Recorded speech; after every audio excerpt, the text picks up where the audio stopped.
Ed Mode Soldier here, and I am back to talk about the war between land and sea, the new Universe series, episodes 3 and 4, and my thoughts on these two episodes. What a pile of shit. The writing is awful. The acting in some places is shit. You can see plot points coming from a mile a fucking way. The bad guys in this show are laughable. There's nothing good here. I mean, there isn't anything. Like a plot point they started in the first couple of episodes gets pretty much destroyed in the third episode. And now we're kind of at this point now with the final episode where everything is, I wouldn't say unclear, but nothing really makes sense. I mean, you had Kate about to order the most ridiculous order she could ever give. That would literally destroy UNIT if she ever gave such an order. And she would not be that dumb. Listen, I think the character's not great, but Kate's not a fucking moron. If she had given that order, that would have been the end of UNIT. Her father would have been not just disappointed, but insulted that she would even consider it. Yes, it makes sense that you want to defend that person from those group of people, but for fuck's sake, love, there are things you could do other than ordering that. That is so fucking dumb. But let's get to the real fucking ridiculous stuff in this episode. Fucking Barclay and Salt. Oh my god, these two people. Unbelievably stupid. They are. And how Barclay gets away with so many things in these two episodes is fucking ridiculous. You could see we were going to do a mile away with that fucking truck. And nobody shot the tires. Oh, fuck me. It's just... Look, I can forgive bad acting, but I can't forgive bad writing. Like, my God, you wanted to let that sort of situation happen. Might need a little bit more explanation of how easy that could happen. It's just fucking dumb. And then the whole... But God, we're still on this ridiculous...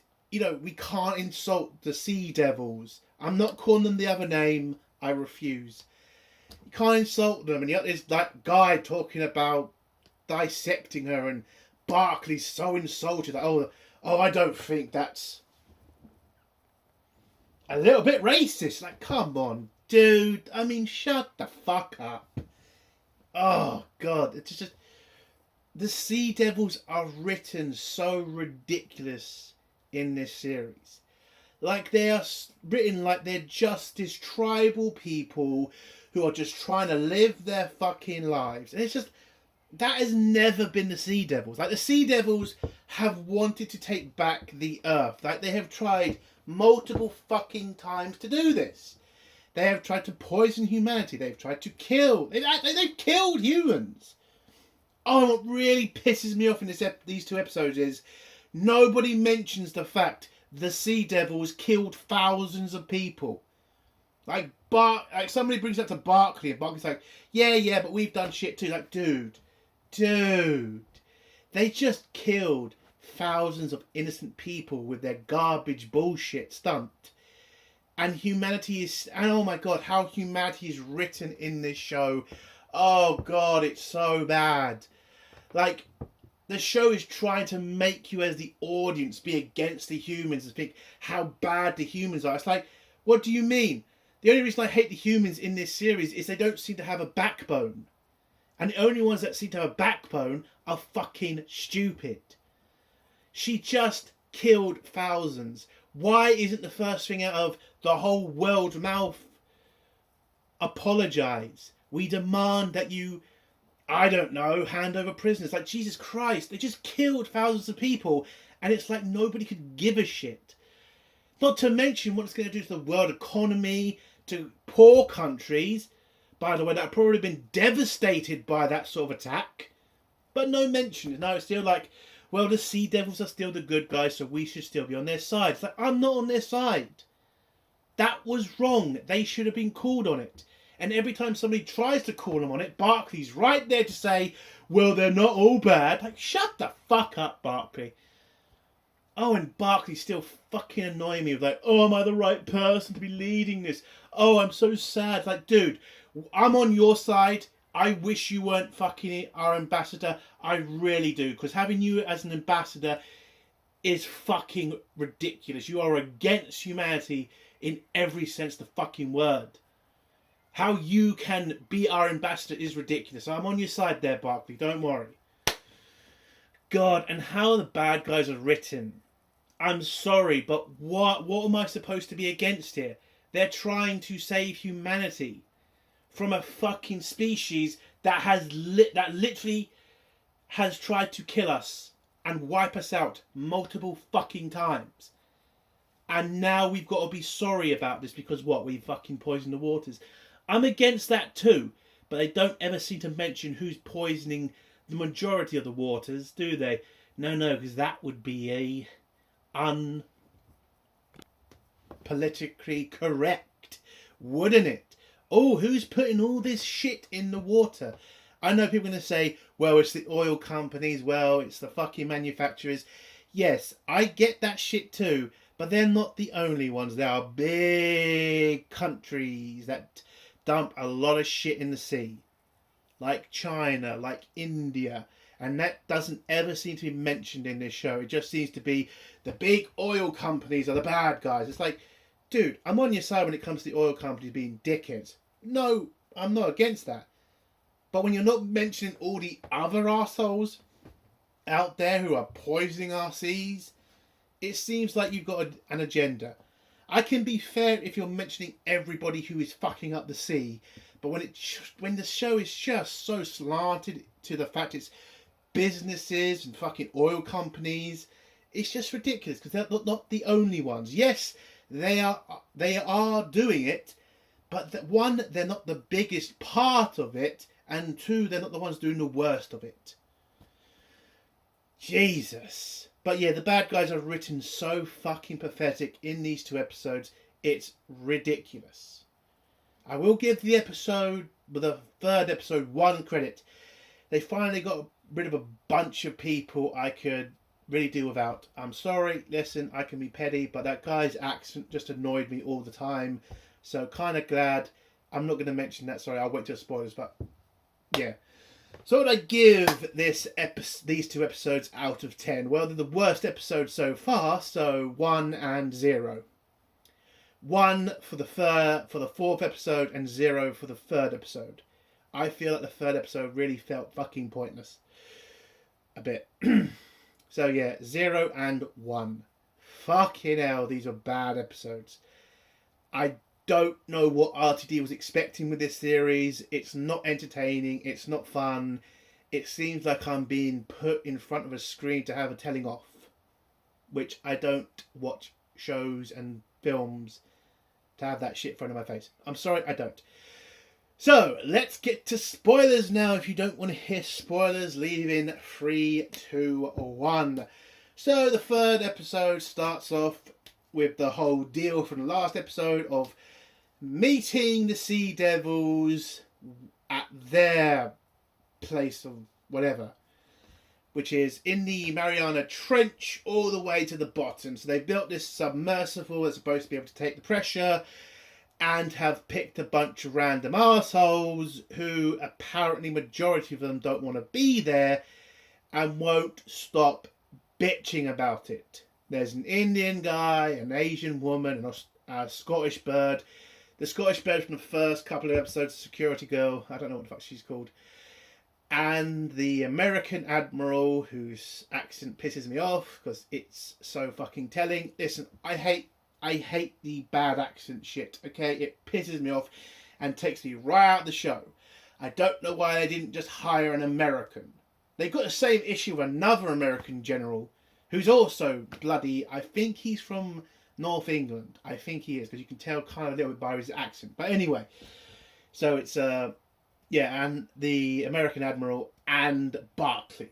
And they're all being sent to some naval academy to get training on submersible shit and how to survive and all that crap. Barclay's not really taking it well, as he's kind of shitting himself. And whilst I'm watching all of this, the thing that keeps coming into my head: why the fuck didn't the Sea Devils make arrangements with humanity? We're gonna meet you here, okay? How? Like, they have all this technology as opposed to be so dangerous to Earth. By the way, it has always been understood in Doctor Who lore that the Sea Devils do have powerful shit, but that humanity have enough weapons to wipe them out as well. That's the whole point of the Sea Devils not taking out humanity, because humanity has the strength to wipe the fuckers out. And that was in the 80s. That was what, like 40, 50 fucking years ago now? I don't think it's 50, but you know what I mean. We would have worse weapons. We'd have more ways to wipe them out. Wouldn't the Sea Devils kind of see that this would be suicide for them to start a war with humanity? Since that's what the Doctor used to tell them every fucking time they would try something. Yes, you can kill as many humans as you want, but the human race can do the same to you. That's why they didn't start a war, for God's sake. But again, my point being, why the fuck did the Sea Devils literally not have any communication with humanity about the meeting place other than where it was going to be? How they were going to get there, how they were going to do this. It just seems like humanity being told what to do by the Sea Devils, and humanity is just happy to do it. It's like, no, they shouldn't be doing that. You should demand to know where you're meeting us. How far do you want us to go? It's like, Jesus Christ. Again, this show is just so written one-sidedly against humanity. It's ridiculous. So the group get to their ship. We get some shit from Barclay. Get a scene with him and his ex-wife where he has a panic attack or a really shit moment, and he cries because he's so, he's got all the weight of the world on his shoulders, and he's so petrified of fucking up, and he has a little cry about it, then heads off to his mission, jumps in the submersible, and the submersible gets released, and then gets pushed down to the bottom. Well, it gets pushed down, and we wait to see what happens. We then go back to Unit and Kate, who's literally just worried because she sent like 6 morons in a submersible, and she's just petrified they're all going to die because they're all like new to this. Like, again, Kate, you did send an admiral with them. I'm sure they'll be fine. I know what happens, but when you're at that point, I don't know why she's so fucking petrified. It's kind of a bit over the top. And I get it, someone's probably going to say, what about the whole, Titanic merciful shit? Listen, I get it, but come on, humanity wouldn't just send a bunch of arseholes down in a submersible they haven't checked like a million fucking times. I mean, come on. We're stupid, we're not that stupid. And we have this, I didn't mention this last week, but the whole boyfriend shit with Kate, kind of ridiculous, but apparently that gets sorted out later.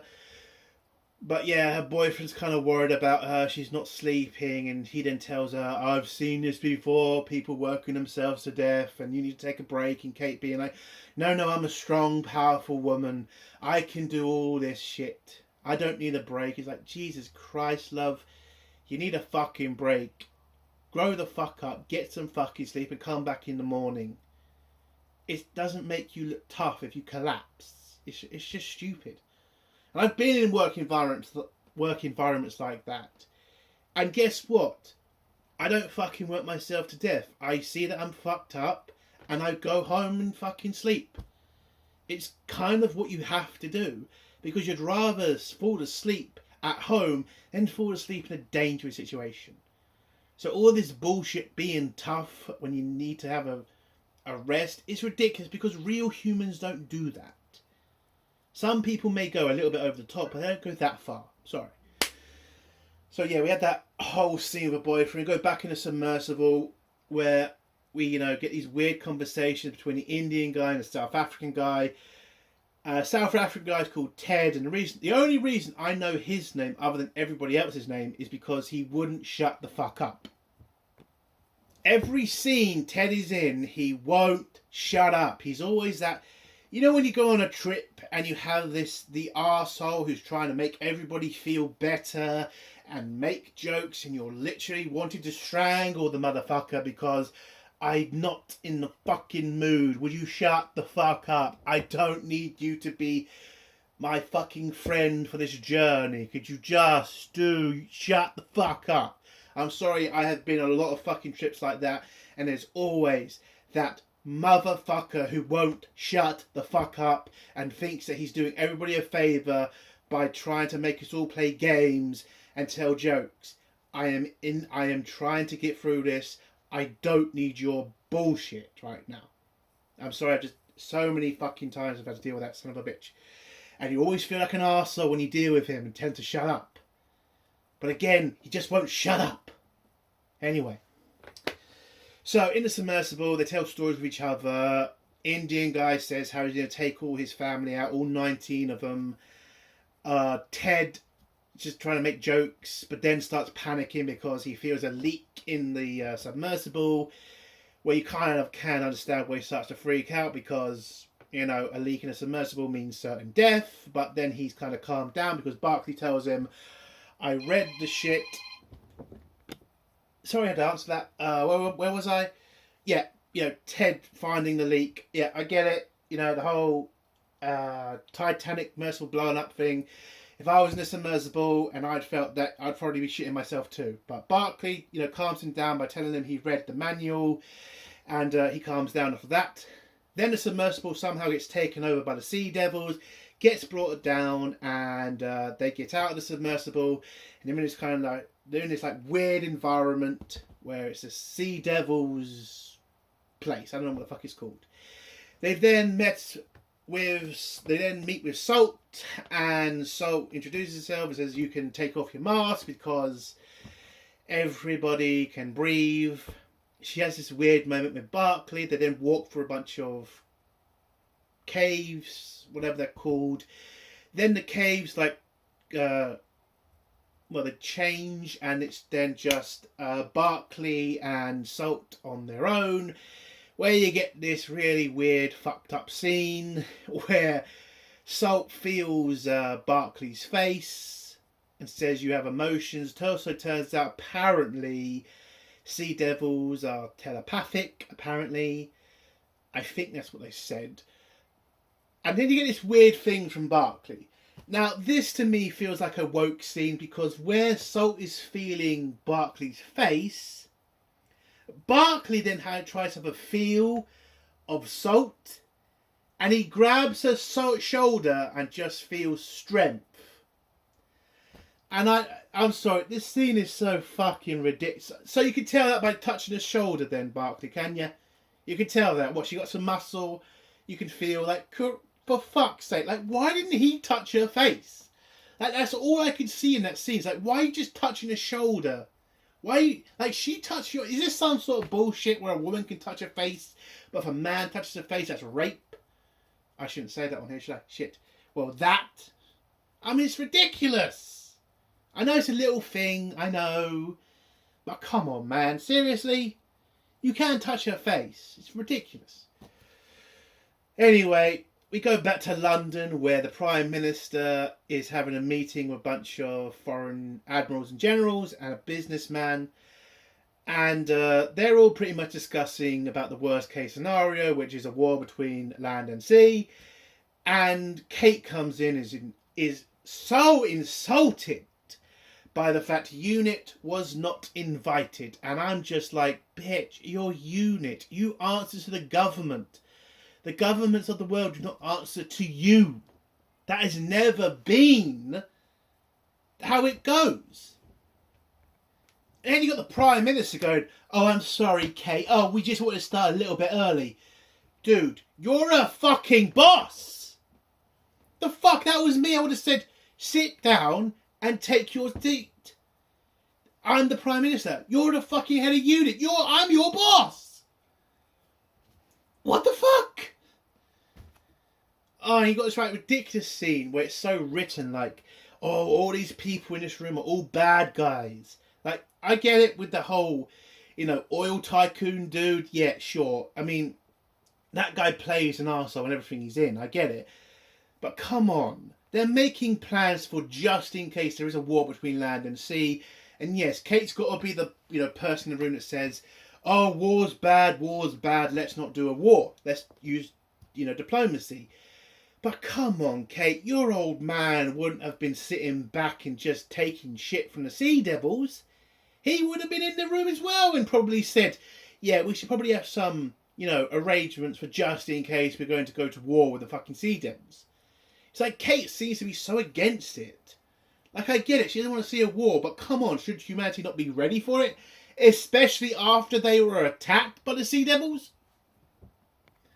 But anyway, so the American general tells the Prime Minister, by the way, kind of weird that the Prime Minister has an American general talking to him. I don't know why there's not a British general. You also have some cunt in the room who says, oh, the West doesn't do anything but conquer. And that's like, I'm sorry.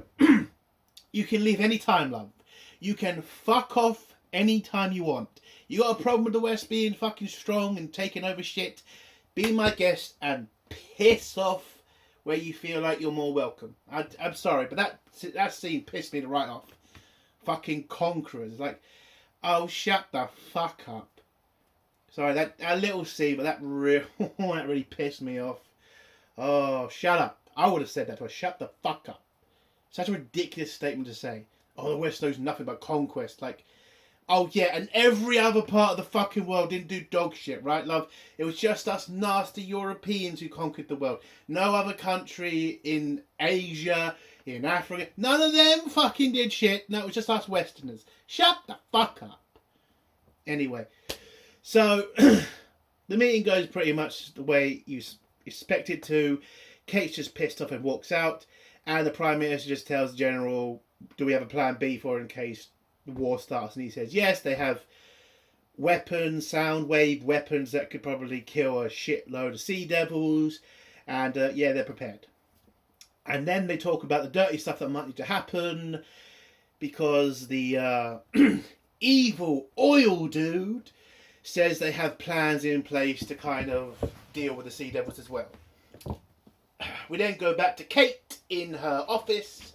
Not in her office, in her... I'm just going to get through her shit, because her shit really bored me. So Kate goes back to her house where she's, sleeping with her boyfriend, or...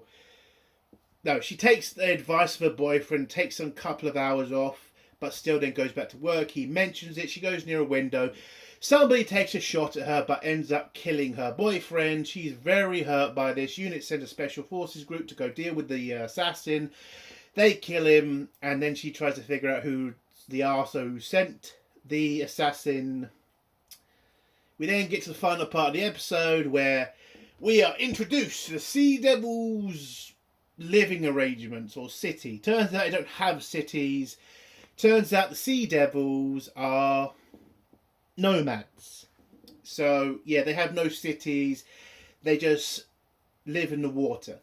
Which is just total dog shit, because they have said they have cities. They said they live in the cities under the fucking sea. So why are we calling them nomads now?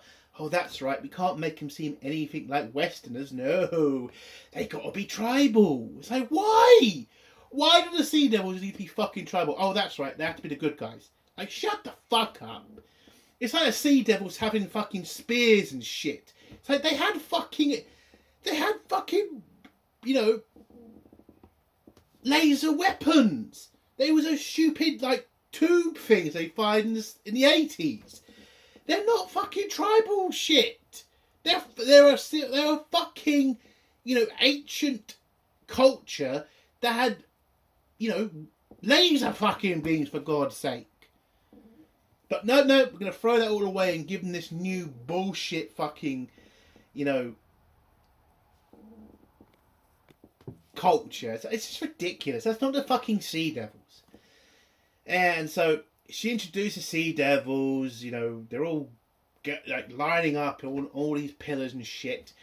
And then Ted, the arsehole human, walks forward to give a gift to Salt and the whole of the Sea Devil community.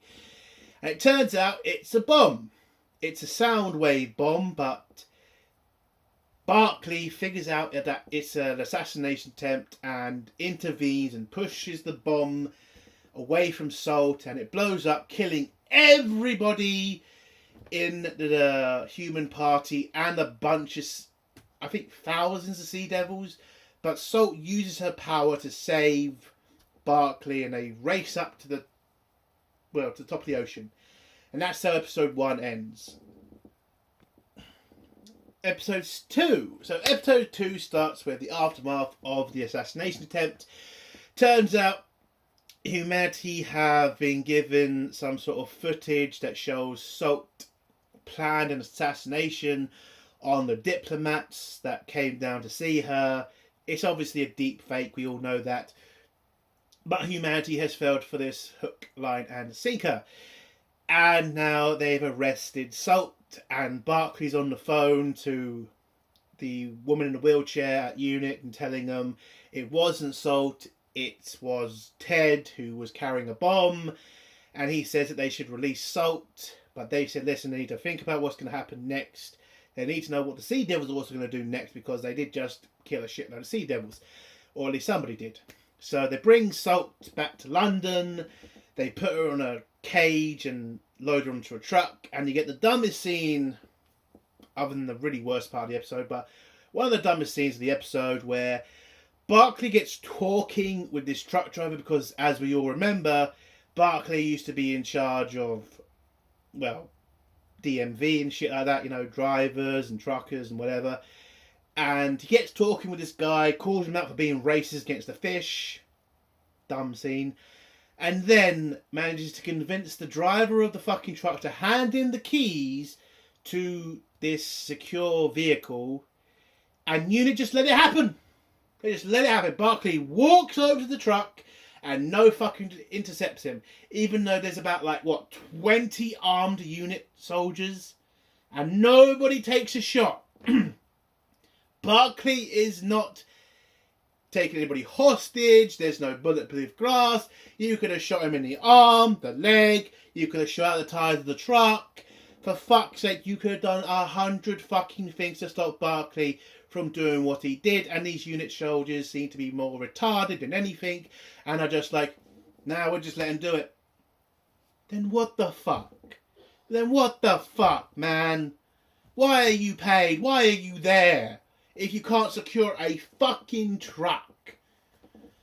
So Barclay grabs the truck and reverses it into the sea, and then jumps into the sea where UNIT do not do shit. And why the bitch who's in charge of these UNIT soldiers is not fired on the spot, I will never know. So now humanity is on a search in London for Barclay and Salt. We then get some ridiculous scenes with the Prime Minister and the American General, who pretty much tells the Prime Minister, yeah, it wasn't Salt who killed all those people. It turns out it was the oil guy, and he had some sort of operation going that we didn't know about. He was also the guy who ordered the assassination of Kate. So, yes, there's nothing that can tie the Prime Minister to the assassination other than him. So the American General says, would you like me to deal with it? And the Prime Minister just says, yeah, fine, do it. And so the American General orders the execution or the assassination of the oil guy. And he's now dead. So that storyline is now gone. I thought it'd be a bigger part of the show, as it was a guy they usually used to be the big bad guy in shows. But no, it was there for about a couple of scenes, and now he's dead. And they put some H2O to make it look like a radical killed him. And apparently Kate is just fine with it, because she gets the news about the assassination, and then she's like, okay, just investigate it, but I don't really give a shit. We also find out her boyfriend's dead, and she's not taking it very well. She has a little cry about it. We then get Barclay and Salt having sex with each other. That did happen. She'd mentioned something about glass and how waking up, and then how she's very fascinated by glass and shit and all of humanity's achievements. And apparently they have a conversation about kissing, then they sleep together. And then she mentions what's happened to her because her people are pissed with her. We then go back to the chamber where they're having these meetings between the Sea Devils and humanity. A new guy has turned up. He's now the Wave. What the fuck is he called? The Surf. A new guy has turned up. He's now threatened humanity with rust and said that they have a super weapon that will rust all of humanity's cities and weapons and shit. And they said if they don't return salt to the sea, they are going to destroy humanity. Don't know why that rhymed, but there you go. So humanity's kind of a bit fucked up right now because they don't have salt and they haven't told. I don't think they told the Sea Devils they don't have salt. But then Barclay messages his daughter, and he thinks his daughter's not going to tell Unit, but she does. And then Unit prepare to capture Salt and Barclay using his wife, and then the American general has somehow gotten into Unit's communication, so he now knows that they've got a plan to capture Salt. So he takes control of the British Army, sends the British Army out to go capture her. The British Army captures half of Unit's troops on the other side of the canal and prepare to try to take her in. Unit has the other half. Both sides move in at once, and you then get this standoff scene when you get the dumbest scene of the episode. The dumbest fucking scene. Kate orders Unit to, she says to her troops that if the British Army takes Salt into custody or shoot at Salt, she is ordering Unit to fire on the British Army. This is the dumbest fucking order she could ever give. If she was to give that order, Unit would be finished because every country in the world would have seen that as a declaration of war on them. Unit is not supposed to even think about doing shit like that. They are under the authority of the United Nations. They are not under their own authority. She would have needed clearance from the Prime Minister to even give such a ridiculous order, and I doubt the Prime Minister of the United Kingdom would order Unit soldiers to fire on British soldiers. Her father would be ashamed of her for that. Even considering that order. Are you fucking nuts? She would have been fucking done. She would have been arrested for a war crime. Or at least killing British soldiers. Jesus Christ. That is the most ridiculous scene in this episode. There is no way Kate would be that stupid. She would, yes, probably plead with the American general, and yes, she was, but she would never give that ridiculous of an order. Oh my god, that pisses me off. And then the scene just ends with Barclay getting arrested and Salt using a voice thing that deafens all soldiers that she didn't seem to do like ages ago. Like, if she just done that, she could have grabbed the car and just driven off or jumped in the sea together. It's like, what the fuck? Oh, I should mention she can't go back into the sea because she said this story to Barclay that she now has to swim alone because she's pissed off her people because she saved Barclay and didn't save any of her people. That's one thing I forgot to mention. But yeah, that's how the episode ends. Barclay's been captured and Salt has now returned to the sea. And that's how the episode ends. Yeah, not really much in this episode. Not really. A lot of stupid scenes. The bad guys acting like morons. A plot point that I thought was going somewhere that didn't really go, anywhere much, I would say. Bad acting in some cases. A lot of bad writing. Yeah. Oh, I did mention the entire human team got killed, right? And I had this emotional moment about it. Anyway, yeah, 2 really bad episodes. These are the worst episodes so far. We've only got 1 episode left. So far, this seems like a waste of time and a waste of money. I don't think RTD is going to be sticking around any longer because I doubt Disney's going to think they made the wrong decision because this show is just total shit. It really is. I am very disappointed. Listen, RTD used to be good at this. He really did. Like, with Torchwood, that was a fucking amazing show. Like, this show, this is just like Torchwood. It's just focused on one bad guy. I thought he could have done something with it, but it looks like he can't. And I got literally no hope for the final episode, if I'm being honest. It's going to be concluded, I know, but I feel it's going to be a half-assed conclusion. I really do. Yep. So, a 0 and a 1 out of 10. That's why I give these 2 episodes. Yeah, shit. Unbelievable. And a waste of money. And that's the end of my review. If you like my review, give it a like. If you dislike this review, give it a dislike. And if you like my content, do think of subscribing. And if you have a comment, leave it below and I'll try to get back to it. Entertainment Soldier. Bye.